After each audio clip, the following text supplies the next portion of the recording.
Hello mga kabayan, this is MJ, your OFW vlogger here in Hong Kong. Sa vlog po natin, i-share ko lang po sa inyo, midterm po namin ngayon. So, syempre, todo aral talaga. At saka may kasamahan kami na galing ng Pinas. So, yun din po yung share ko sa inyo today. Pero bago po yun mga kabayan, dito po sa channel ko, sinishare ko yung buhay ko bilang isang OFW dito sa Hong Kong. So, kung may mga katanungan kayo like kung ano ba yung buhay dito sa Hong Kong, kung paano ba mag-apply papunta dito sa Hong Kong. Actually, may nagawa na akong vlog pero siguro, masyado nang nasa parang matagal-tagal na yon na nagawan ko ng video. So baka tama rin ako yung maghanap.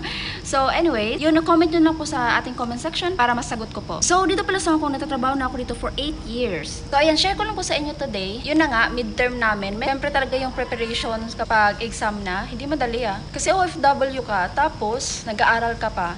And alam naman natin sa pagka university na hindi naman madali yun Tapos pagsasabay mo pa yung pagtatrabaho. Alam mo ba, may mga kasama pa na kami dito, mga classmate namin na talagang tinatago nila sa amo nila yung pag-aaral. Kasi minsan may mga amo na masusungit at ayaw nila parang focus yun yung kanila kung bakit ka nag-aaral.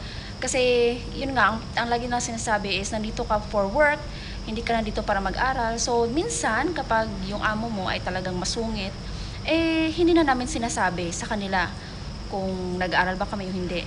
Sa akin lang but in my experience, yung amo ko mabait. Wala akong problema sa kanila. So alam nila na nag-aaral ako and hindi nila ako sinisita. They're fine.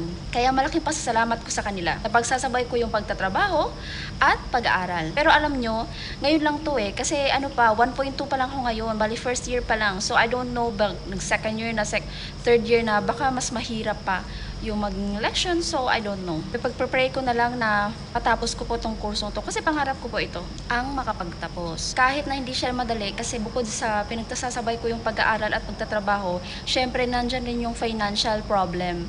Hindi kaya madali, medyo may kamahalan kaya yung yung tuition.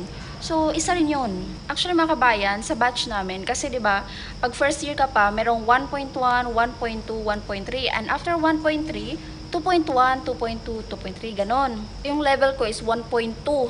Sa 1.2, mga 7 or 8 na lang kami na natira. Yung iba, hindi namin nakakasama tuwing Sunday kasi dahil nga sa schedule nila, minsan off nila ng Sabado, parang change nagbabago yung kanilang off. So, hindi naman nila pwede i-prioritize yung kanilang pag-aaral.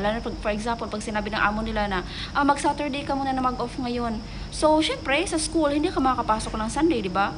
So, kung ano yung off na binigay ng amo mo, dun ka papasok. So, minsan, ako kasi, consistent kasi na talagang Sunday yung off ko. So, Sunday rin ako makakapasok sa school. Pero yung ibang kaklase ko, sila, minsan, Saturday, minsan, weekdays naman. So, yun. Kaya, hindi kami masyadong marami kapag Sunday. So, kanina nga, midterm, nag-review kami, ganyan. 3 yung subject namin na kung saan may exam kami. So, medyo mahirap siya lang yung math, at saka yung comprog, hindi ganun kadali Puti na lang nagpapakopya mga klase ko.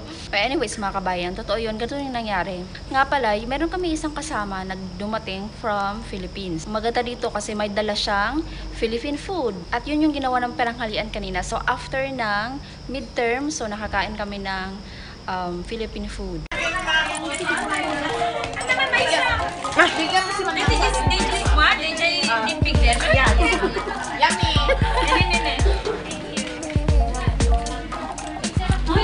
Thank you for the food.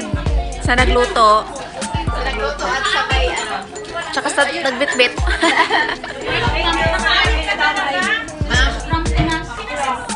We miss this. Busog. Hindi ako makahinga. Lusog ba? Kaya ako nakaganito. Hindi ako makahinga. Medyo na-miss na namin yun So again mga kabayan, kung may mga katanungan kayo about sa buhay ng isang OFW dito sa Hong Kong, feel free to comment on our comment section. Alam ko, marami tayong mga kababayan dyan sa Pilipinas na nangangarap na makapagtrabaho abroad. So ay mga thank you so much for watching, and if you like this type of content, don't forget to